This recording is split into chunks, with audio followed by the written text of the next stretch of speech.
আসসালামু আলাইকুম everyone, welcome back to my channel. কেমন আছেন আপনারা সবাই? আশা করছি আল্লাহর অশেষ রহমতে সবাই ভালো আছেন। আলহামদুলিল্লাহ, আমরাও ভালো আছি। তো এখানে সকালবেলা আমি আরিশের জন্য ব্রেকফাস্ট বানাচ্ছিলাম, ব্যানানা প্যানকেক। তো এই যে প্যানকেকগুলো হয়ে গেছে। এখানে একটা ডিম আর একটা কলা দিয়ে আমি এই প্যানকেকগুলো বানিয়েছি। আর ওই যে দেখেন খালা কোথায় বসে সব কিছু ধুয়ে নিচ্ছিল। তো উনি হচ্ছে সিঙ্কের থেকে হাউজে বসে হচ্ছে উনি ধোয়া টোয়া করে নিতে বেশি ওনার কাছে ভাল লাগে, সেজন্য হচ্ছে উনি ওখানে বসেই সব ধুয়ে টুয়ে নেয়, হাঁড়ি পাতিল সব কিছু। তো এখন হচ্ছে আরিশকে নাস্তা খাওয়াবো। তো সাথে হচ্ছে নসিলা নিয়ে নিয়েছি। আর এই যে প্যানকেকগুলো ভেতরটা দেখেন কতটা ফ্লাফি হয়েছে আর এত সফট হয়েছে। তো এখন হচ্ছে ওকে নাস্তা খাওয়াতে বসলাম। আর এই কাজে আমার সময় ব্যয় হবে 1 থেকে 1.5 ঘন্টার মতো সময়, তাও সে হচ্ছে একটার একটুখানি সে খাবে। এই হচ্ছে আরিশের খাওয়া দাওয়ার অবস্থা, প্রচণ্ড অনীহা খাবার দাবারে। আরিশকে ছোটোবেলায় কলা খাওয়াতে পারলেও বড় হওয়ার পর হচ্ছে এখন আর কি সে আর কলা খায় না, অনেক আগে থেকেই খায় না, কোনো ধরনের ফ্রুটস সে একদমই পছন্দ করে না। আর ফলের মধ্যে কলা কিন্তু বাচ্চাদের জন্য সবচেয়ে বেশি উপকারী। তো ওকে হচ্ছে এরকম করে প্যানকেক বানিয়ে দেই কলা দিয়ে। আর তারপর হচ্ছে এখন আমি কিছু চীনাবাদাম ভেজে নিচ্ছিলাম। বাদামগুলো অনেক বড় বড় সাইজে, অনেক দিন হয়ে গেছে এই বাদাম নিয়ে আসছিল। তো আমার আম্মুর জন্য হচ্ছে কিছু নিয়ে গিয়েছিলাম আর আমি কিছু রেখেছিলাম। এই যে এখানে হচ্ছে পুরো 1 বয়ম ছিল, তো আমি কিছু নিয়েছি, এখন ভেজে নিব। তো হালকা একটু অয়েল আর একটুখানি লবণ দিয়ে বাদামগুলো ভেজে নিচ্ছিলাম। ভেজে রাখলে খাওয়া হয়, তা না হলে খাওয়া হয় না। তো অনেকে আবার হচ্ছে বাদাম খাওয়া দেখলে আবার অন্য কিছু ভাবতে পারেন, কারণ ইদানিং এই ধরনের কমেন্টস আসতেছে আমার কমেন্টস বক্সে যে আমি প্রেগনেন্ট কিনা, বা অনেকে আবার এইভাবেও বলে যে এত বেশি ঘোরাঘুরি করবেন না এই সময়ে। আসলে অবাক লাগে যে মানুষ না জেনেই এইভাবে এত কনফার্ম হয়ে কিভাবে কমেন্ট করে।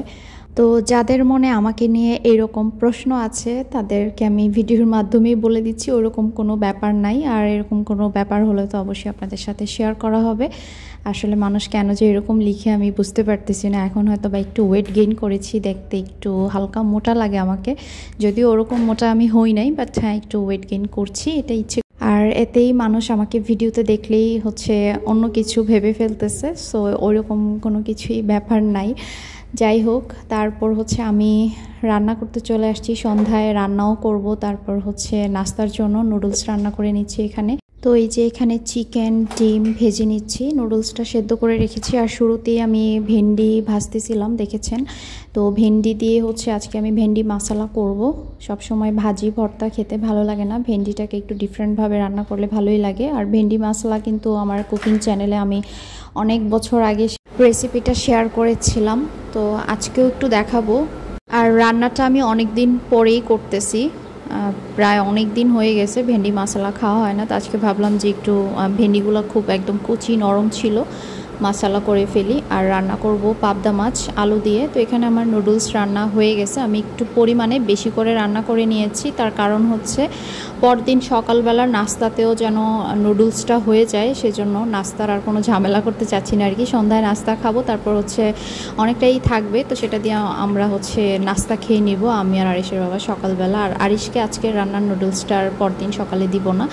তো এখানে হচ্ছে আমি ভেন্ডি মশলা রান্না করার জন্য প্রথমে হলুদ লবণ দিয়ে ভেন্ডিগুলোকে ভেজে নিয়েছি একটুখানি তেলের মধ্যে। আর তারপর হচ্ছে তেলের মধ্যে আমি পেঁয়াজ ভেজে নিয়েছি, পেঁয়াজটাকে একদমই হচ্ছে মিহি কুচি করে ভেজে নেওয়ার পর এখানে আমি টমেটো আর হচ্ছে 2-3টা কাঁচামরিচ একসাথে করে ব্লেন্ড করে নিয়েছি। 2টা কাঁচামরিচ আর একটা টমেটো পিউরি করে নিয়েছি টমেটোর। তো পেঁয়াজটা ভাজা হয়ে যাওয়ার পর এখানে আমি টমেটো পিউরিটা দিয়ে দিলাম। আর তারপর এখানে দিয়ে দিয়েছি আদা রসুনের পেস্ট। কিছুক্ষণ বাটা মশলাটাকে ভেজে নেওয়ার পর এখন দিয়ে দিচ্ছি গুঁড়া মশলা।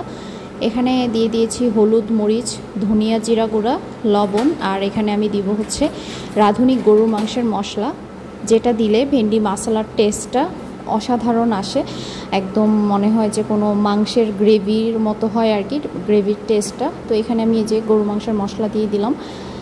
তারপর এখন সামান্য পরিমাণে একটু পানি দিয়ে মশলাটাকে সুন্দর করে কষিয়ে নিব, যতক্ষণ পর্যন্ত না মশলা থেকে তেল ছেড়ে আসবে। রান্নার টেস্ট কিন্তু ডিপেন্ড করে মশলা কষানোর উপর। যত সুন্দর করে মশলা কষানো যাবে রান্নার টেস্ট ততই ভালো আসবে। আর এখানে পাশের চুলাতে আমি এখানে একটু আলু কষিয়ে নিচ্ছিলাম। তো আলু মাছ দিয়ে রান্না করব, পাবদা মাছ দিয়ে অল্প একটু তরকারি রান্না করব। তো এখানে আমি দিয়ে দিচ্ছি মশলাটা কষানোর সময় টক দই। টক দইটা কিন্তু মাস্ট দিতে হবে। টক দইটা ফেটিয়ে আমি দিয়ে দিলাম। তো এটাকে সুন্দর মতো কষিয়ে নিব। আর এখানে আমি চিনিও দিব। আর তারপর এখানে আমি ভেন্ডিগুলো দিয়ে মশলাটা রান্না করব। তো এই যে এখন দিয়ে দিচ্ছি চিনিটাও কিন্তু মাস্ট দিতে হবে। তারপর এখন ভালো করে আমি এটাকে কষিয়ে নিব। চিনিটা এমনভাবে দিতে হবে যেন খুব বেশি মিষ্টি না হয়ে যায়। এটা টেস্টের একটা সুন্দর ব্যালেন্স হয়, হালকা একটু মিষ্টি টাইপ থাকে ভালো। তো এই যে দেখতেই পাচ্ছেন মশলাটা কিন্তু সুন্দরভাবে কষানো হয়ে গিয়েছে, তেলটা উপরে চলে আসছে আর মশলা কড়াইয়ের গা ছেড়ে আসতেছে, তার মানে মশলাটা সুন্দরভাবে কষানো হয়ে গিয়েছে। তো এখন আমি এখানে ভাজা ভেন্ডিগুলো দিয়ে দিব। আর ভেন্ডি বা ঢেঁড়স আগে একটু ভেজে নিতে হবে হলুদ লবণ দিয়ে। এতে করে যেটা হবে ভেন্ডিতে যে একটা আঠালো ভাব থাকে, মানে একটু স্টিকি হয়ে যায় আর কি, তো ওই পদার্থটা আর ভেন্ডির ভেতর থেকে বের হবে না ভেজে রাখার কারণে। তো মশলা রান্নার জন্য অবশ্যই ভেন্ডিটা আগে থেকে একটু ভেজে রাখতে হবে। আর এখানে আমি আলু কষিয়ে নিচ্ছিলাম, আলুটা লম্বা করে কেটে দিয়েছি, মাছটা আগেই ভেজে নিয়েছি। আর এখন দিয়ে দিচ্ছি ভাজা ভেন্ডিগুলো মশলার মধ্যে। তারপর মশলার সাথে ভেন্ডিগুলোকে সুন্দর করে আমি কষিয়ে নিব। এখানে আর আমি এই মুহূর্তে কোনো পানি ইউজ করব না। চুলার হিটটাকে একদমই লোতে রেখে মশলার সাথে সুন্দরভাবে ভেন্ডিটাকে কষাতে হবে। এতে করে ভেন্ডির ভেতরে মশলাটা সুন্দরভাবে যাবে। তারপর কিছুক্ষণ কষিয়ে নেওয়ার পর এখানে আমি পানি অ্যাড করব। আর গ্রেভিটা মাখা মাখা হবে, ঝোল টাইপ থাকবে না কিন্তু। তো সুন্দর করে মশলার সাথে ভেন্ডিগুলোকে মিক্স করে এখন একটু ঢেকে রাখবো। এই যে দেখেন এত সুন্দর একটা ফ্লেভার বের হচ্ছিল রান্নার সময়। আমার হাজব্যান্ডকে যখন প্রথমবার আমি এই ভেন্ডি মশলা রান্না করে খাইয়েছিলাম তখন থেকে সে এই কারিটা এত বেশি পছন্দ করেছে। তারপর আমার শ্বশুরবাড়িতেও রান্না করেছিলাম, সবাই খেয়ে খুব মজা পেয়েছে। বাবার বাড়িতেও রান্না করেছি, মানে এটা যেই খেয়েছে সবাই খুবই পছন্দ করেছে। অনেক মজার একটা রান্না হয় কিন্তু এই ভেন্ডি মশলা। যারা এটা ট্রাই করেন নাই একবার ট্রাই করে দেখতে পারেন। আর এখানে আমার আলুগুলা কষানো হয়ে গিয়েছে। তারপর এখানে আমি ঝোল দিয়ে দিব আর তারপর মাছ দিয়ে দিব। ইদানিং আমার আলু দিয়ে মাছের তরকারি খেতে ভালোই লাগতেছে। আর আলুগুলো অনেক মজার, লাল টাইপের একটা আলু। তো এইরকম আলু দিয়ে পাবদা মাছের ঝোল রান্না করলে খেতে ভালোই লাগে। তো ইদানিং এত বেশি গরম পড়তেছে, গরমে এই ধরনের হালকা পাতলা ঝোলের খাবার খেতেই স্বস্তি লাগে। প্রচণ্ড গরম, কি বলবো, এই গরম নাকি চলবে, এটা প্রচণ্ড তাপদাহ চলতেছে, তাপদাহের একটা দাবানল বলা যায়। তো 8 তারিখ থেকে 15 তারিখ পর্যন্ত দেখলাম নিউজে যে এই তীব্র মাত্রাতিরিক্ত গরমটা পড়বে।